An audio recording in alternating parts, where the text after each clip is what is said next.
கடைசியாக இரவு 9 மணி, அதிகபட்சம் 10 மணிக்குள் படுத்து தூங்கியது எப்போது என உங்களுக்கு நினைவிருக்கிறதா?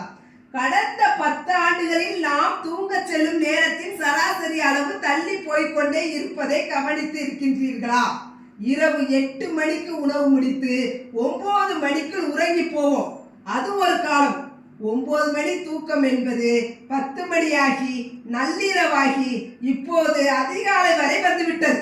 அதிகாலை 3 மணி 4 மணி வரை கூட விழித்திருக்கிறார்கள். இரவு வேலையின் காரணமாக கண் விழிப்பது என்றோ ஒரு நாள் தூக்கம் வராமல் இப்படி ஆவது என்பதெல்லாம் தனி. எந்த ஒரு காரணமும் இல்லாமல் தொடர்ந்து இரவுகளில் கண் விழிப்போர் பெருகிக் கொண்டே இருக்கின்றனர். இதன் விளைவுதான் இந்த 20 ஆண்டுகளில் புதிதாக பெருகி பெருக்கெடுக்கும் நோய்கள். இரவு தூக்கம் தள்ளி போவதற்கும் நோய்களின் வருகைக்கும் நேரடியான தொடர்பு உண்டு.